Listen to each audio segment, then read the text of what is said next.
Sibeth Ndiaye, bonjour. Bonjour. Alors, la fin des vacances approche, les Français veulent savoir, est-ce que les trains vont se remettre à rouler? Est-ce qu'on s'approche d'une sortie de crise ou est-ce que ça s'enlise? Nous l'espérons évidemment et le gouvernement est à pied d'œuvre pour faire en sorte que nous puissions trouver la voie d'un compromis rapide comme l'a souhaité le président de la République. Alors justement, ce compromis rapide, quelles sont les pistes qui sont sur la table et quand est-ce qu'il peut arriver ce compromis rapide? Cette semaine? Le Premier ministre a invité les partenaires sociaux avant le départ en vacances à un calendrier de travail dès le mardi 7 janvier puisque le premier conseil des ministres aura lieu juste la veille.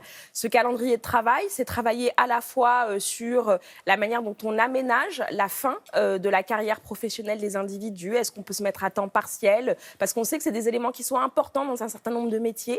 C'est aussi discuter du montant de la pension minimum qu'on donnera à tous les Français, des conditions dans lesquelles on pourra l'obtenir après une vie de labeur. C'est aussi discuter de la manière dont on organise les transitions entre les différents régimes et le régime universel. Donc il y a beaucoup de grains à moudre. C'est évidemment, pardon, je l'oubliais, le sujet de la pénibilité au travail.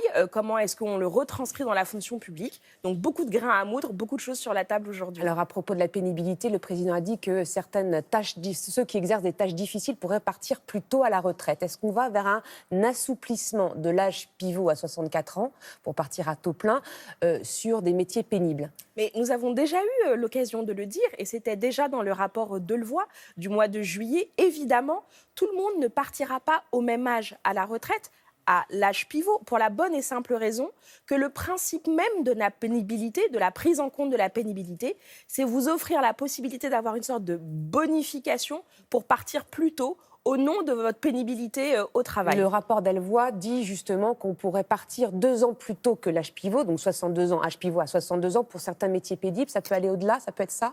Écoutez, on ne va pas faire la négociation aujourd'hui sur ce plateau de télévision, mais en tout cas, ce que nous avons souhaité, c'est que cette pénibilité, plus de personnes puissent en bénéficier. Donc, il y aura des gens dans la fonction publique, en particulier les gens qui travaillent de nuit dans la fonction publique, ce qui n'était pas le cas jusqu'à maintenant. Ensuite, les discussions sont ouvertes. C'est aussi aux partenaires sociaux de faire des propositions. Et je crois qu'un certain nombre d'entre eux ont beaucoup d'appétit, d'appétence pour réaliser des propositions qui puissent être constructives pour la suite. J'imagine, au syndicat réformiste, à la CFDT. En particulier, et également à l'UNSA. Vous continuez de travailler, vous travaillez en coulisses avec eux?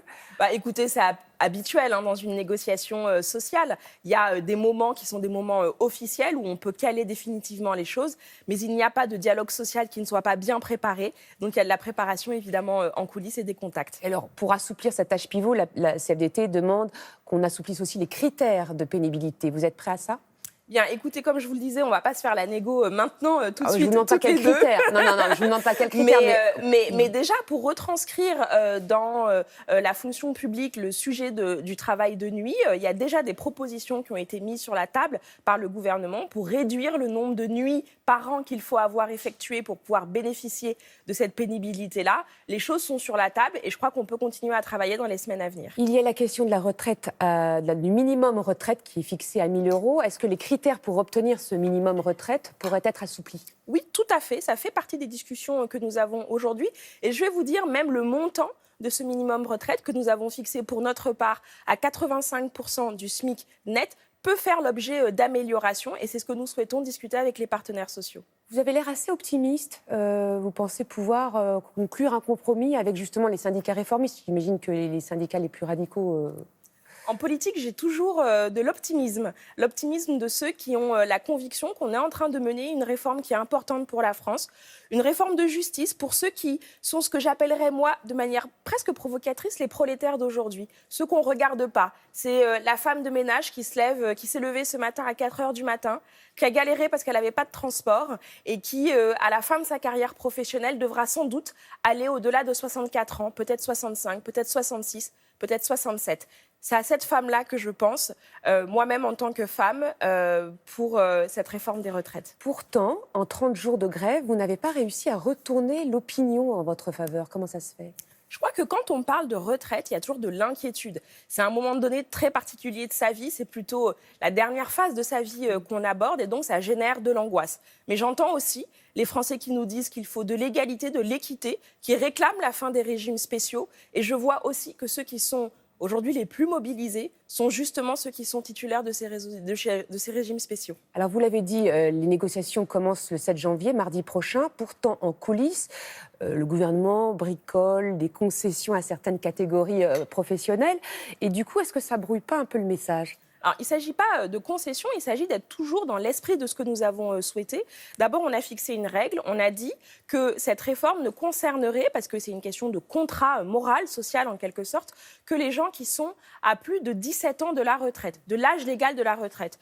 Pour certaines catégories, quand vous deviez partir à 62 ans, ça veut dire que vous êtes la génération 75, qui est la première génération concernée. Pour d'autres catégories, quand vous devez partir à 52 ans, et même à 42 ans pour les danseurs de l'Opéra de Paris, c'est évidemment des générations qui viennent après. Ce principe d'égalité-là, au fond, c'est un principe qui permet de dire on fait une transition douce et on ne brutalise pas les gens dans cette modification. Ces petites concessions un peu en coulisses, elles ne donnent pas un peu confiance aux grévistes qui s'apprêtent on voit la CGT Chimie qui veut bloquer les raffineries. Il n'y a pas de choses qui se font dans le dos des gens. Toutes les négociations, elles se font devant les Français et à chaque fois, les choses sont justifiées.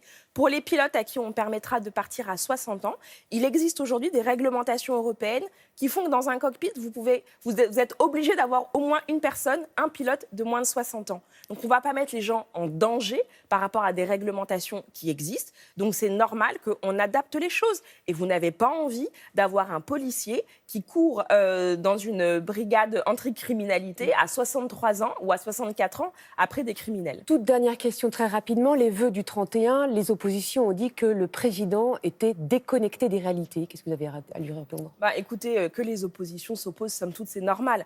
Moi, j'ai vu surtout un président de la République qui était à la fois très déterminé à mener les réformes dans notre pays a besoin, mais qui était aussi visionnaire. Il a parlé des grands chantiers de l'année qui est en train de s'ouvrir autour de la dépendance. C'est un sujet qui est très important, un sujet de grande préoccupation pour les Français, mais aussi autour de l'écologie, avec la Convention citoyenne qui s'achèvera au début de cette année. Donc j'ai trouvé un président très à l'écoute. Combien de réformes à son tableau de chasse pour 2020 ? Combien de réformes il va accrocher à son tableau de chasse ? Je crois qu'il a la conviction que jusqu'à la dernière minute de ce quinquennat, il nous faudra réformer parce que les Français ne nous ont pas élus pour nous tourner les pouces. Merci Sylvette Ndiaye, bonne journée et bonne année.